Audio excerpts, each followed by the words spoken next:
Rick Grinnell joining us now. And Rick, I want to go right to this. We're learning so much more about what the Biden administration was putting together with the Disinformation Governance Board. We now know that they were planning on this is back into 2021, fall of 2021. They had a whole rollout plan. They had meetings with Twitter scheduled.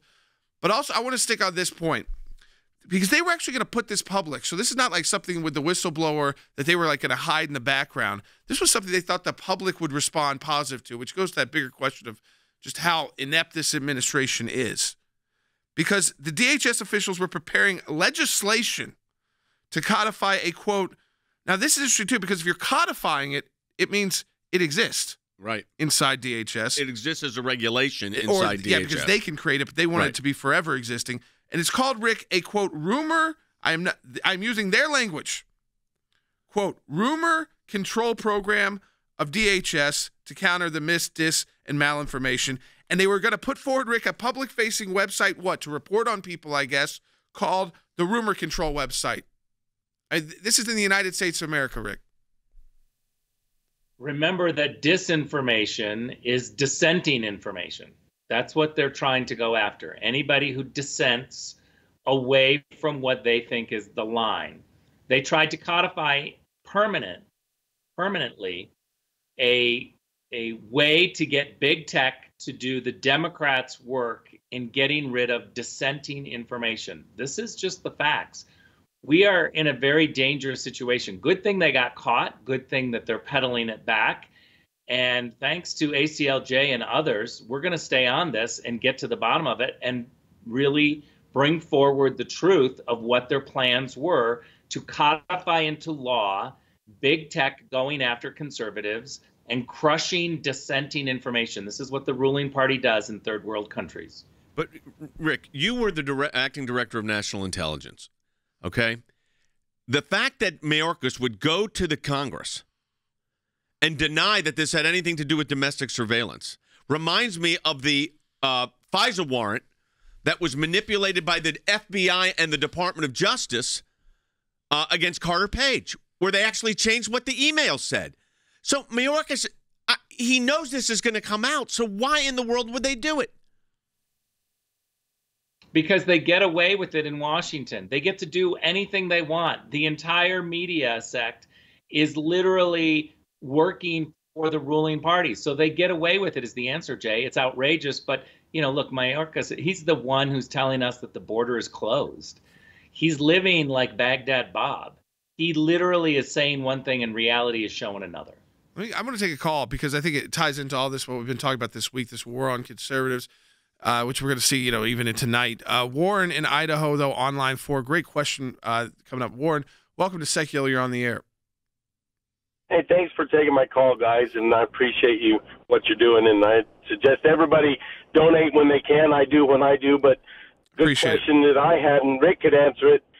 How does this tie in with what you were talking about with the World Health Organization and what they're trying to pull with the disinformation? And is this administration working towards that end to skirt what you're doing? Well, that's part of their proposals too, Rick. This is the new big talking point, not just in the United States, but in the global leftist movement, is disinformation boards. So that the Biden administration proposed for the WHO to create their own disinformation panel.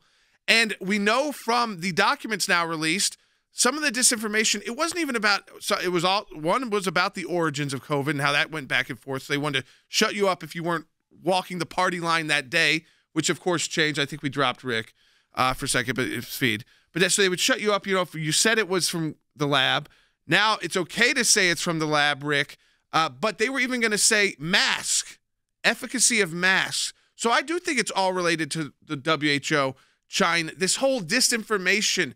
And they were going to plan to make it public with a rumor control website. What they're trying to do is utilize big, huge agencies, big forms of government, whether it's the UN agencies, big tech, all of the Washington, D.C. government agencies. They literally are using everything to crush dissent. And that's what's scary, is that we have to be able to push back, because America was founded on the fact that we all get to have different opinions.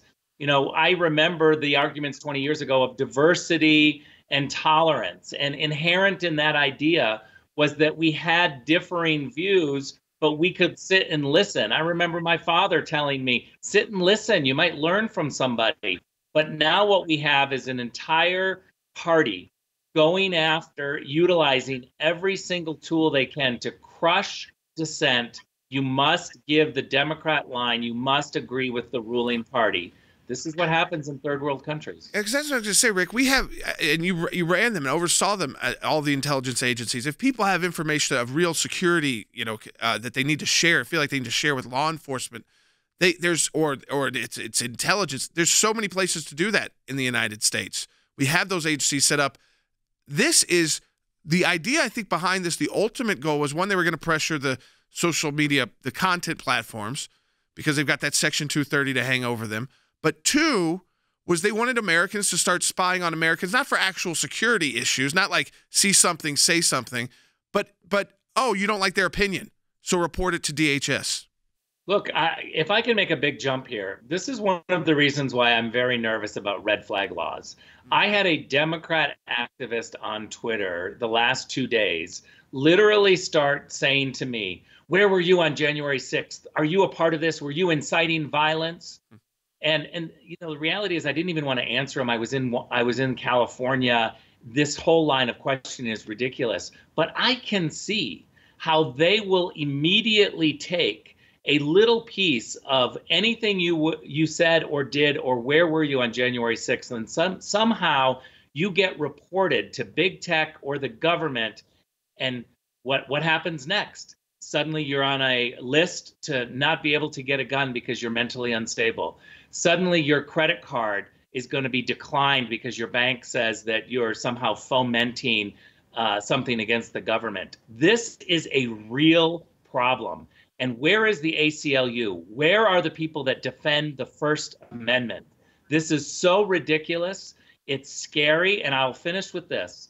First and second generation Americans that are listening to us, they are with us because they've seen fascism and totalitarianism. They are the canaries in the coal mine saying what's happening in Washington is scary. It's what happened in their countries, in third world countries. They don't like it, and they are voting Republican and conservative because they see what's happening with this groupthink crushing dissent in Washington, D.C. No, there's nothing worse than coming out. I mean, the fact that they were actually planning, and to me, they didn't even want to keep it secret.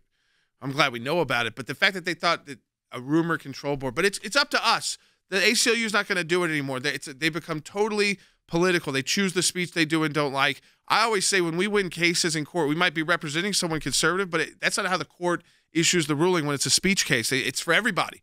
So, I mean, I think that's important that we're the ones fighting back here, because this idea, we've seen government abuse over and over again. We've seen the IRS try to target conservatives. We've seen that going after the parents in the school board meeting with DOJ and FBI as well. This was another law enforcement agency trying to get through Congress. And, I mean, this actually raises my question now, and certainly, Rick, we're going to track it down, but they wanted to codify the rumor control program. But that, by saying that, to me, it means that exists inside DHS right now. There's some kind of rumor control program going on. They haven't been able to release publicly yet, and they may not because of all this attention right now. But we do know from the White House, Rick, that they ultimately want this disinformation board up and running. They haven't backed away from that. Well, thank God that we raised the issue in a loud way. And I want to say something that Warren, our previous caller, said, which is he gives and he supports ACLJ. I'm a pretty positive person, Jordan, and I don't want to leave people with a negative implication about the future of our country. We have a lot of patriots who are fighting back. And if you want to do something, you can join ACLJ. You can join our fight. You can help us keep pushing. We're not stopping. We just have limited funds and limited means to take on all of the fights that we see before us. So I would just encourage people, don't give up hope, get involved, help us, and we together will keep raising our voices when we see a problem. And look, we have a small glimmer of success in raising our voices about this particular situation, and they've backed down. Thank God we raised the issue, and we got to keep doing it. We got to have people on watch 24 hours a day, 7 days a week. I mean, that's why we filed the lawsuit today. Exactly. That's why I think Senator Hawley and Grassley released this information. Is you have to keep your foot to the pedal on this. You can't just say, "Oh, it looks like we got him to back off for now," because that's all it would be, is for now. Well, this is why we immediately filed the Freedom of Information Act request, and as soon as they didn't respond, we filed a federal lawsuit. And we got on this immediately and pushed back. Thank you, Rick. Folks, that's why your support of the American Center for Law and Justice is so critical.